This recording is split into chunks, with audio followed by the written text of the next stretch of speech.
સુરતના નાસિરનગર વિસ્તારમાં થયેલા ડિમોલેશનને લઈ હવે મોટો વિવાદ ઊભો થયો છે. ડિમોલેશન દરમિયાન એસએમસીની કોઈ સત્તાવાર ટીમ સામેલ ન હોવાના દાવાથી અનેક સવાલ ઊભા થયા છે. મનપા કમિશનરે સ્પષ્ટ કર્યું છે કે ન તો કોઈ નોટિસ આપવામાં આવી હતી, ના તો ડિમોલેશન માટે કોઈ ટીમ મોકલવામાં આવી હતી, જેને લઈ કોંગ્રેસે સવાલ ઊભા કર્યા. સુરતના નાસિરનગર વિસ્તારમાં થયેલી ડિમોલેશન કાર્યવાહી હવે ગંભીર વિવાદનું કારણ બની છે. સ્થાનિકોના દાવા મુજબ કેટલાક લોકો એસએમસી જેવા યુનિફોર્મમાં આવ્યા હતા, વિસ્તારમાં તોડફોડની કાર્યવાહી હાથ ધરી હતી. પરંતુ સમગ્ર મામલે સુરત મહાનગરપાલિકાના કમિશનરે સ્પષ્ટતા કરતા જણાવ્યું કે મનપા દ્વારા કોઈ નોટિસ આપવામાં આવી ન હતી. ડિમોલેશન માટે કોઈ સત્તાવાર ટીમ પણ મોકલવામાં આવી ન હતી. નિવેદન બાદ અનેક સવાલ ઊભા થયા. જો એસએમસીની ટીમ નહોતી તો પછી ડિમોલેશન કોણે કર્યું? એસએમસી જેવા યુનિફોર્મમાં દેખાયેલા લોકોની ઓળખ શું છે? સાદા ડ્રેસમાં હથિયાર સાથે આવેલા લોકો કઈ સત્તાના આધારે કાર્યવાહી કરી રહ્યા હતા?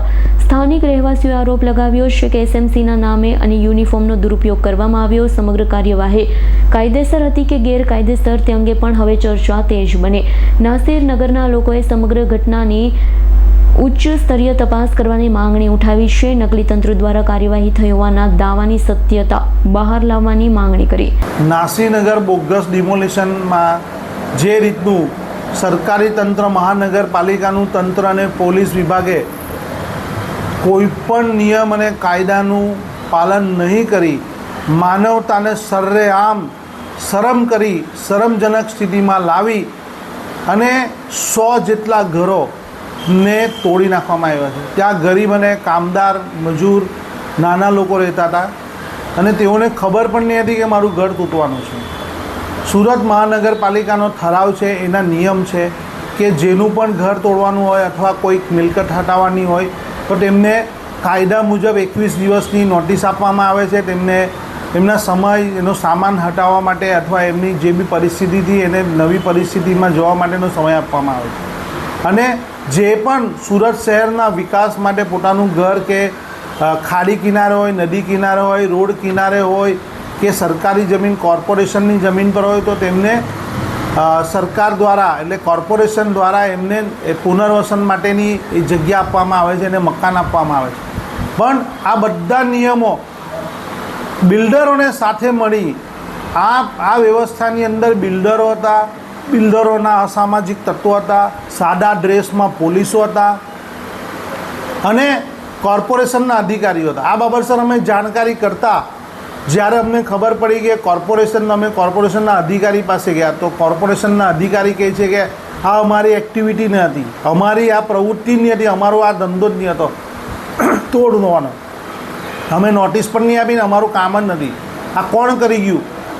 મશીનરી કોર્પોરેશનની, અધિકારીઓ કોર્પોરેશનના, કામ કરનારો કોર્પોરેશનના, પોલીસ, બધું જ સરકારનું. પણ તે એવું કહે છે અમે લોકોએ નથી તોડ્યું. તો આ 100 જેટલા માઇનોરિટી મુસ્લિમ ગરીબ લોકોને ઘર વિહોણા કરી દીધા. તો આ કૃત્ય કોણે કર્યું એનો જવાબ આજે સરકાર અમને આપી શકી નથી. અમે એમની પાસે માંગ્યો છે કે તમે પોલીસ બંદોબસ્ત માંગ્યો, પોલીસને પૂછ્યું કે તમારી પાસે કોણે માંગ્યો પોલીસ, એને પણ અમને કાગળ નથી આપ્યો. કોર્પોરેશનના કમિશનર સાહેબને મળ્યા, કમિશનર સાહેબ કે આ એક્ટિવિટી અમારા સ્ટાફ તરફથી નથી થઈ. સ્ટાફ ત્યાં હાજર હતો, વિડીયો, કેમેરા, પુરાવા બધું જ છે. પણ આ કઈ રીતની સરકાર ચાલે છે એ લોકોએ બિલ્ડરો સાથે સાઠગાંઠ કરી અને આ રીતે ગરીબોની જગ્યા ખાલી કરાવવાનો એક સોપારી લીધી હોય અથવા એક ગુનાહિત કૃત્ય કર્યું હોય એવું દેખાઈ રહ્યું છે. આગળ શું, કયા પ્રકારની રણનીતિ કોંગ્રેસની રહેશે? અમે હમણાં તમામ પુરાવાઓ ભેગા કરી રહ્યા છે અને આ પુરાવાના આધારે અમે ઉચ્ચ ન્યાયાલયમાં જઈએ છીએ. એમને તો રજૂઆત કરી જ છે, એમના ઉચ્ચ અધિકારીઓને કરી છે, કમિશનરને કરી છે, કલેક્ટર સાહેબને કરી છે.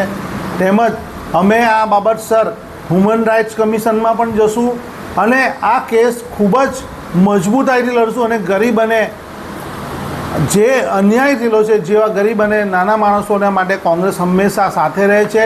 તેઓના ઘર વિહોણા થઈ ગયા છે, તેઓના પરિવાર આજે રોડ પર આવી ગયા છે, તેઓને ન્યાય અપાવવાનો અમારો પહેલો કામ છે, એ અમે શરૂઆત કરી છે. Bureau report, S9 news, Surat. અમારી તમામ માહિતીથી અપડેટ રહેવા માટે જોડાયેલા રહો S9 ન્યૂઝ સાથે.